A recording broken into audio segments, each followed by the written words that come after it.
May 18th, 1565.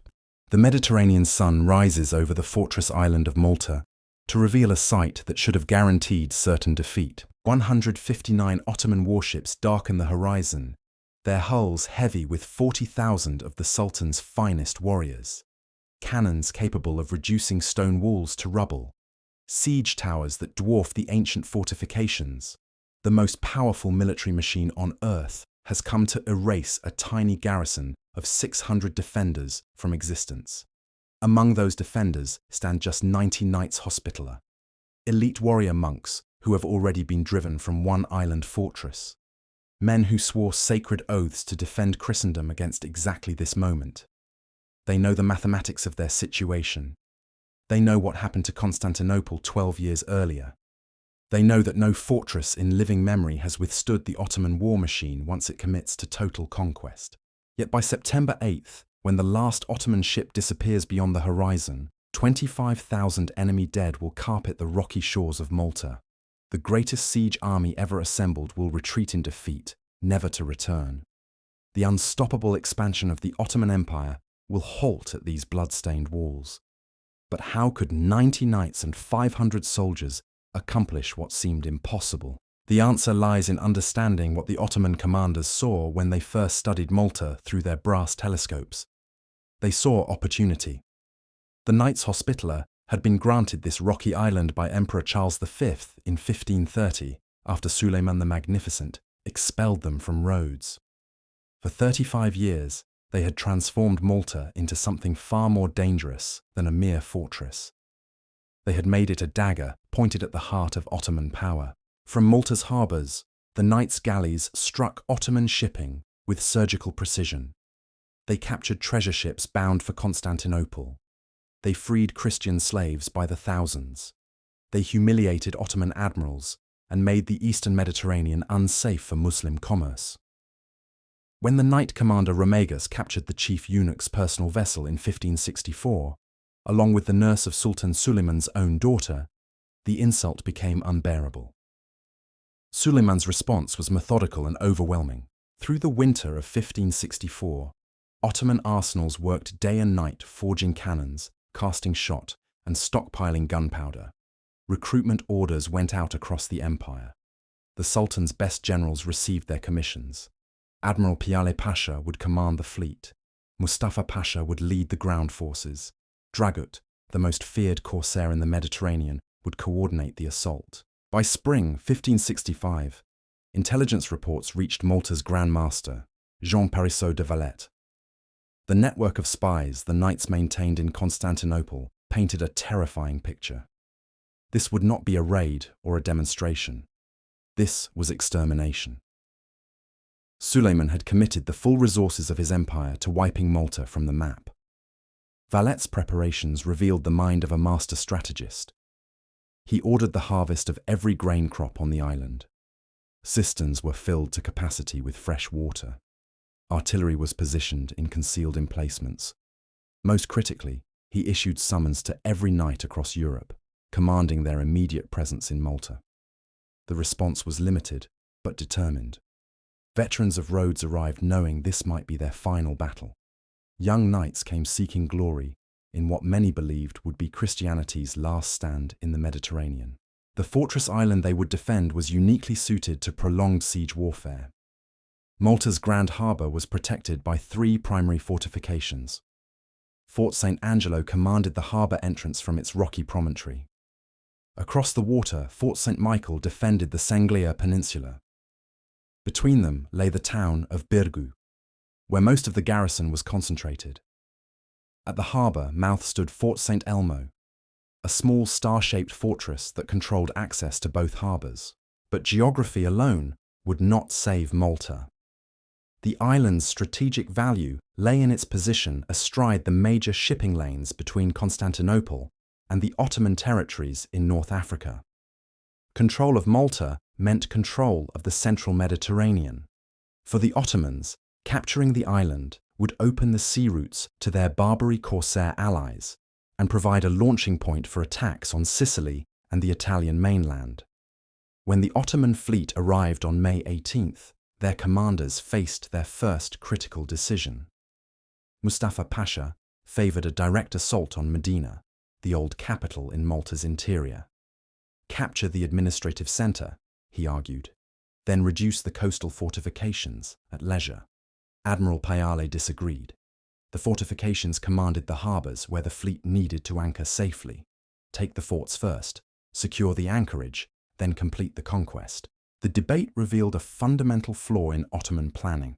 Despite their overwhelming numerical superiority, they had not agreed on a unified strategy.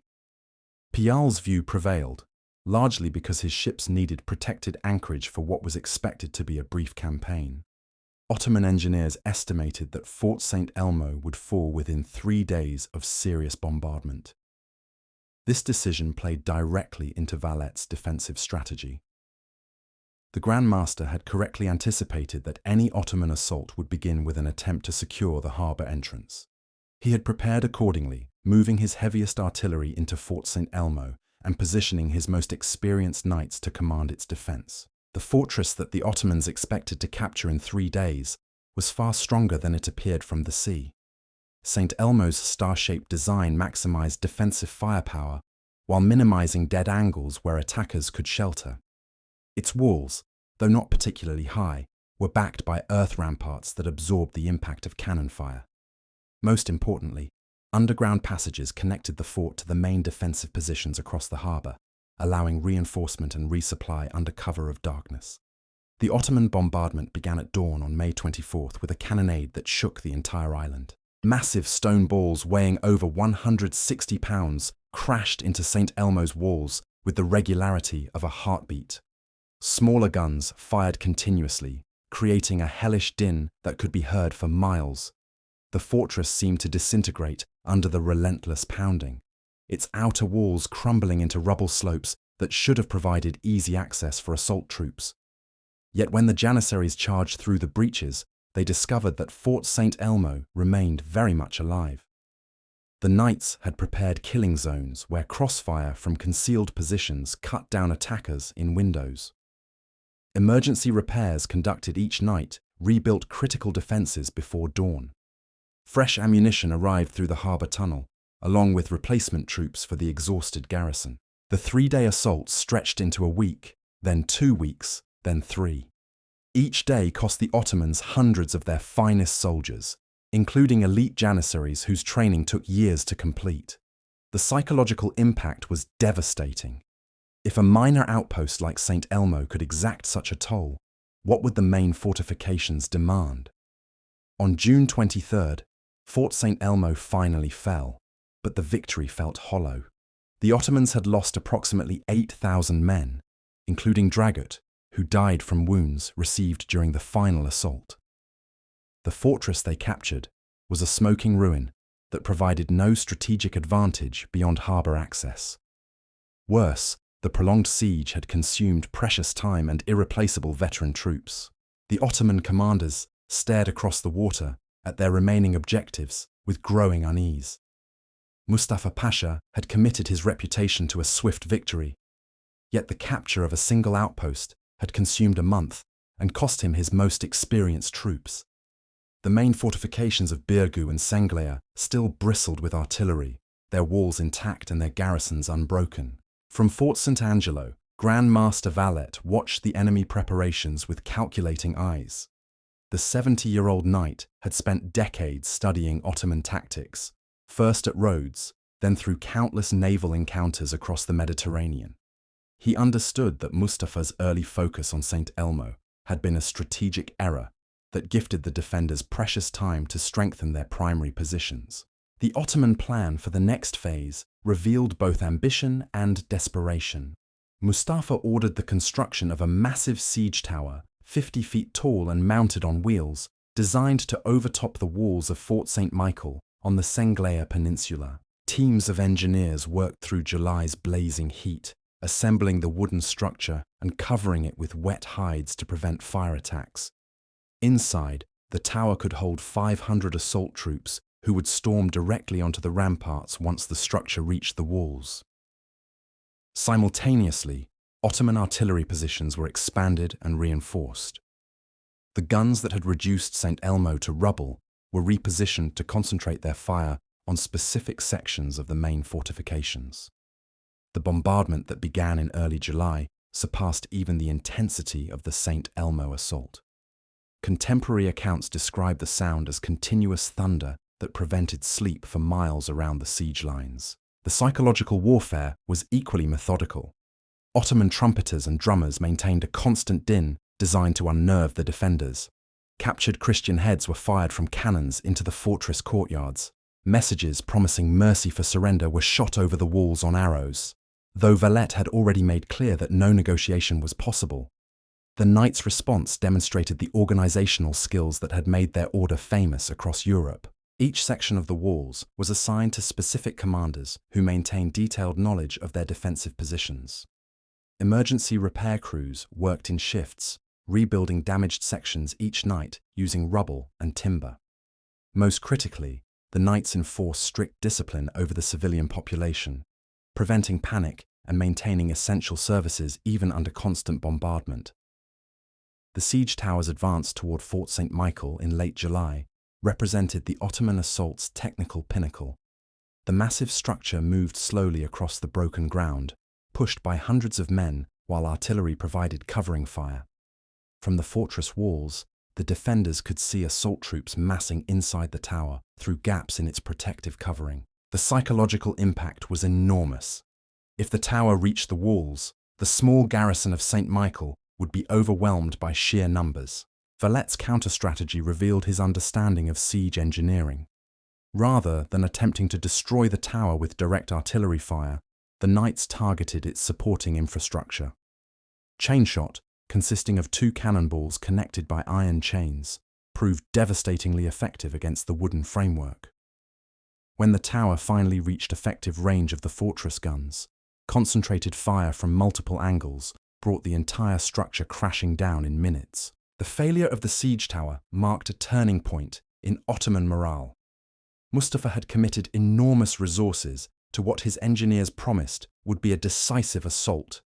Instead, months of labor were reduced to splinters, and his assault troops were buried under tons of burning timber. The psychological impact rippled through the entire Ottoman camp as word spread that their most advanced siege weapon had been destroyed without achieving any tactical gain. August brought the campaign's most desperate phase as both sides approached exhaustion. Ottoman supply lines stretched across hundreds of miles of hostile sea lanes where Maltese reinforcements and Christian corsairs preyed on transport vessels. Disease began claiming lives in the crowded siege camps where sanitation was primitive and medical care limited. The elite troops who had begun the campaign with confidence now faced the prospect of a grinding war of attrition. The Knights faced their own crisis of endurance. Ammunition stocks were running dangerously low despite careful rationing. The civilian population was consuming food reserves faster than anticipated. Most critically, the constant bombardment and repeated assaults were taking a steady toll on the small garrison. Each casualty represented irreplaceable experience and leadership that could not be quickly replaced. On August 7th, Mustafa launched what he intended as the final decisive assault. This time, the attack would be coordinated across multiple fronts simultaneously. While the main force struck Fort St. Michael, secondary assaults would hit Fort St. Angelo and the landward defences of Birgu. The plan was to overwhelm the defenders' ability to reinforce threatened sectors, creating multiple breaches that could not all be contained. The battle that followed demonstrated the tactical evolution that had occurred during the siege's long months. The Ottoman assault troops advanced with disciplined precision, using portable shields and coordinated movement to minimize casualties from defensive fire. They reached the walls of multiple positions simultaneously, exactly as Mustafa had planned. For several hours, the outcome remained genuinely uncertain as fierce fighting raged along the ramparts. The Knights' response combined tactical flexibility with desperate courage. Valette personally moved between threatened positions, directing reinforcements and inspiring defenders who were reaching the limits of human endurance. When conventional weapons proved insufficient, the Knights employed improvised incendiary devices. Wooden hoops soaked in combustible materials were ignited and hurled into the packed assault formations, creating chaos and forcing tactical withdrawals. The tide turned when a small force of knights launched a surprise counterattack against the Ottoman camp itself. While enemy attention focused on the walls, approximately 60 mounted knights struck the siege lines from an unexpected direction. The psychological impact was enormous. Ottoman troops who believed they were on the verge of victory suddenly faced the prospect of enemies in their rear areas. The counterattack succeeded not through overwhelming force, but through perfect timing and tactical surprise. The Ottoman reserves, committed to supporting the wall assaults, were not positioned to respond to threats from other directions. By the time Mustafa could organize a coordinated response, the knights had withdrawn to their fortifications, leaving behind burning supply dumps and hundreds of additional Ottoman casualties. The August offensive's failure broke the siege army's offensive capability. Mustafa's forces had suffered approximately 15,000 casualties since landing in May, including most of their veteran assault troops. Disease was claiming additional lives daily, and supply shortages were becoming critical. When scouts reported the approach of Spanish relief forces from Sicily, the Ottoman commanders faced their moment of strategic decision. The reinforcements that arrived in early September numbered fewer than 8,000 men, hardly sufficient to break a determined siege. However, their psychological impact far exceeded their actual strength. Mustafa, believing the relief force to be much larger, ordered a withdrawal to defensive positions. When he realized his error and attempted to resume offensive operations, his demoralized troops showed little enthusiasm for renewed assault. The October retreat from Malta unfolded with the methodical precision that had characterized Ottoman military operations for over a century. Yet beneath the surface discipline lay the unmistakable signs of a broken army. Mustafa Pasha's remaining 20,000 troops boarded their vessels in formations that maintained tactical order, but the veterans among them carried wounds that would never fully heal. Not the physical injuries that marked their bodies, but the psychological scars of discovering that Ottoman military doctrine could fail against determined resistance. The loading of artillery revealed the campaign's true cost. Cannons that had arrived with such promise of swift victory now represented dead weight that slowed the evacuation. Many of the massive siege guns were abandoned on Malta's beaches, their bronze barrels destined to be melted down by the knights for new defensive works. The ammunition that had been stockpiled for a brief campaign was largely expended, leaving behind powder magazines that would supply Valet's forces for years to come. For the Ottoman Empire, the failure at Malta represented more than a tactical setback. It marked the first time since the conquest of Constantinople that a major Ottoman expedition had been forced to withdraw without achieving its objectives. The psychological impact rippled across the empire's military establishment as commanders who had built their reputations on inevitable victory now faced questions about Ottoman invincibility. The strategic consequences became apparent within months of the siege's end. Christian naval forces that had operated defensively throughout the 1560s now showed increased aggression in challenging Ottoman shipping. The morale boost provided by Malta's successful defense encouraged European powers to consider more active resistance to Ottoman expansion. Most critically, the siege's failure convinced Philip II of Spain that direct military confrontation with the Ottomans could succeed under favorable circumstances. Valet's immediate response to victory demonstrated the strategic thinking that had enabled the defense's success. Rather than celebrating or resting on achieved glory, the Grand Master immediately began planning for the next inevitable Ottoman assault. The lessons learned during the 80-day siege were systematically analyzed and incorporated into new defensive preparations. The fortress positions that had proven most effective were strengthened and expanded. The most significant post-siege development was Valet's decision to construct an entirely new fortified city. The Sybaris Peninsula, which had served as the primary Ottoman artillery position during the siege, would be transformed into an impregnable fortress that commanded both the Grand Harbour and Marsamxet Harbour. Construction began in 1566, less than a year after the siege's end, with the new city designed specifically to prevent future enemies from establishing effective siege positions. The engineering principles that guided Valletta's construction reflected hard-won experience from the recent siege.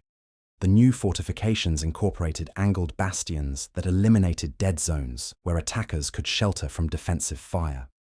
Underground tunnels connected key positions, enabling rapid movement of troops and supplies during bombardment. Most innovatively, the city's layout was designed to channel any future assault into predetermined killing zones where concentrated firepower could be brought to bear. The human cost of Malta's defense extended far beyond the military casualties recorded in official reports. The civilian population had endured months of constant bombardment, inadequate food supplies, and the psychological strain of impending conquest. Children born during the siege would grow up in a community that had been fundamentally transformed by the experience of surviving against impossible odds. The social fabric of Malta had been rewoven through shared trauma and collective resistance. The knights themselves emerged from the siege as changed men. Those who had survived the 80 days of continuous combat possessed a level of experience in siege warfare that few military professionals of the era could match. Their reputation, already formidable throughout Europe, now carried the additional weight of having successfully defied the Ottoman Empire's most determined effort at conquest. This enhanced prestige translated into increased recruitment and financial support from European nobility. The Ottoman response to the Malta failure revealed the empire's institutional strengths and limitations. Suleiman the Magnificent, despite his advanced age, immediately began planning alternative strategies for Mediterranean expansion. The resources that had been committed to Malta were redirected toward other objectives, including renewed pressure on the Hungarian frontier and increased support for Barbary corsair operations against Spanish shipping. However, the psychological damage from Malta's failure could not be easily repaired through new campaigns. The aura of Ottoman invincibility, carefully cultivated through decades of successful conquests, had been shattered on the rocky shores of a small island. Future Ottoman military operations would face enhanced resistance from enemies who now believed that determined defense could succeed against overwhelming numerical odds. The siege's impact on European military thinking was equally profound. Military engineers across the continent studied the defensive innovations that had enabled Malta's survival, incorporating these lessons into new fortification designs. The coordination between artillery and infantry that had characterized the Knights' defense became a model for combined arms tactics. Most significantly, the siege demonstrated that extended resistance was possible even against technologically superior besieging forces. Religious and cultural dimensions of the Malta victory resonated throughout Christian Europe with intensity that surprised even contemporary observers. The Knights Hospitaller had fulfilled their foundational mission of defending Christendom against Islamic expansion in the most dramatic fashion possible. Churches across Europe rang their bells in celebration when news of the Ottoman withdrawal reached major cities. Pope Pius IV declared the victory a divine intervention that had preserved Christian civilization. The economic implications of Malta's successful defense extended throughout the Mediterranean trading system. Ottoman merchants who had anticipated the opening of new sea routes found their calculations disrupted by the continued Christian control of central Mediterranean choke points. Spanish and Italian trading interests that had prepared for potential Ottoman dominance now operated with renewed confidence in established commercial networks. For the individual knights who had survived the siege, the experience created bonds that transcended national and linguistic differences. Men who had fought side by side through 80 days of continuous peril shared connections that would influence the order's internal politics for decades. The siege veterans formed an informal leadership cadre whose combat experience gave them enormous influence over strategic planning and tactical doctrine. The technological lessons learned at Malta influenced military development throughout Europe and the Ottoman Empire. The effectiveness of chain shot against siege towers led to its wider adoption in fortress artillery. The incendiary weapons improvised by the knights during desperate moments were refined and incorporated into standard defensive arsenals.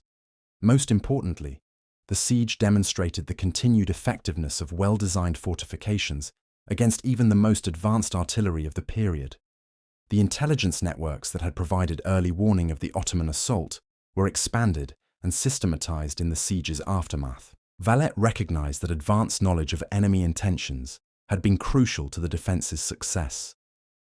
The spy systems that the knights maintained in Ottoman territories were enhanced with additional funding and personnel, creating an early warning capability that would serve European interests for generations. The diplomatic ramifications of Malta's defense influenced European alliance structures in ways that would become apparent at the Battle of Lepanto 6 years later.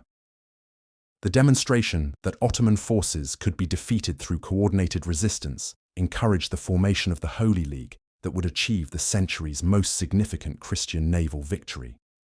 The psychological foundation for that later triumph was established on Malta's blood-stained ramparts.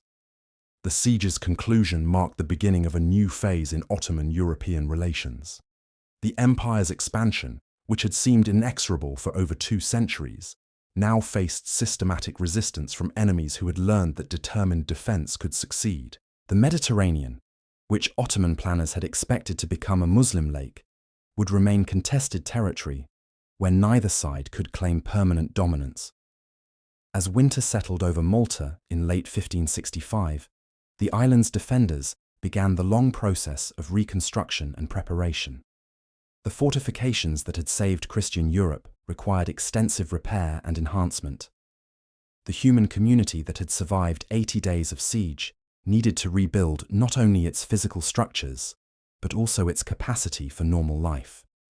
Yet beneath the mundane work of reconstruction lay the knowledge that they had achieved something extraordinary, something that would echo through military history for centuries to come. The legacy of Malta's defense would be measured not in monuments or ceremonies, but in the strategic calculations that now governed Ottoman expansion. Within the Sultan's court at Constantinople, military advisors who had once planned campaigns with absolute confidence found themselves questioning fundamental assumptions about siege warfare.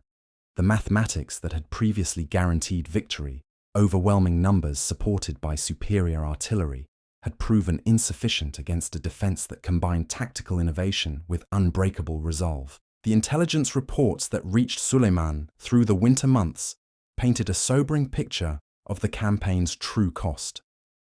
The casualty figures alone told the story of a military disaster that would require years to remedy. Elite Janissary units that had taken decades to train and equip were gone. Artillery specialists whose expertise represented generations of accumulated knowledge lay buried in Malta's rocky soil. The financial cost of the failed expedition exceeded the annual revenues of entire Ottoman provinces. More troubling for Ottoman planners was the realization that their siege doctrine required fundamental revision. The tactics that had reduced Constantinople's mighty walls and conquered Rhodes in previous decades had proven inadequate against defenders who understood the principles of modern fortification. The knights had demonstrated that properly designed bastions and coordinated defensive fire could neutralize even the most advanced siege artillery when commanded by experienced professionals. The ripple effects of Malta's successful defense reached far beyond the Mediterranean's contested waters. In Vienna, where Ottoman armies had twice threatened the heart of the Holy Roman Empire, military engineers began incorporating lessons from the siege into new fortification designs. The star fort principles that had served the knights so effectively were adapted for continental warfare, creating defensive networks that would frustrate Ottoman expansion for generations to come. Spanish strategic planning underwent similar transformation as Philip II's advisors recognized the implications of Malta's survival. The Mediterranean could remain a contested zone rather than becoming an Ottoman lake, but only if Christian naval power received systematic support and coordination. The resources that had previously been allocated defensively were now redirected toward offensive operations designed to maintain pressure on Ottoman sea lanes and coastal positions. The knights themselves faced the challenge of managing their enhanced reputation without allowing success to breed complacency. Valette, despite his advancing years, maintained the disciplined approach to strategic planning that had enabled the defense's success. The new city rising on the Sybaris Peninsula would incorporate every lesson learned during the siege, creating fortifications that would make future Ottoman assaults even more costly and difficult. The recruitment that followed the siege victory brought a new generation of knights to Malta, men who sought to prove themselves worthy of their order's enhanced reputation. These younger members brought fresh perspectives and energy to the organization, while learning from veterans whose combat experience was unmatched anywhere in Europe. The knowledge transfer that occurred during this period would influence military thinking throughout the continent. Ottoman strategic doctrine evolved in response to the Malta failure, though the changes came gradually as institutional pride resisted acknowledgement of fundamental flaws. Future siege operations would require larger reserves, longer supply lines, and more sophisticated logistics than previous campaigns. The assumption that fortified positions would fall within predictable timeframes was quietly abandoned in favor of planning for extended operations. The civilian population of Malta emerged from the siege with a collective identity forged through shared survival. The children who had hidden in underground chambers during bombardments grew up with an intimate understanding of warfare's realities that distinguished them from their European counterparts. This experience created a community that would support the Knights' military activities with unusual dedication and effectiveness. The technological innovations developed during the siege's desperate moments found application throughout European military establishments. The incendiary weapons that had disrupted Ottoman assault formations were refined and standardized for fortress defense. The communication systems that had enabled rapid response to threatened sectors became models for military engineering across the continent. The intelligence networks that had provided crucial advance warning of the Ottoman assault were systematically expanded after the siege's conclusion.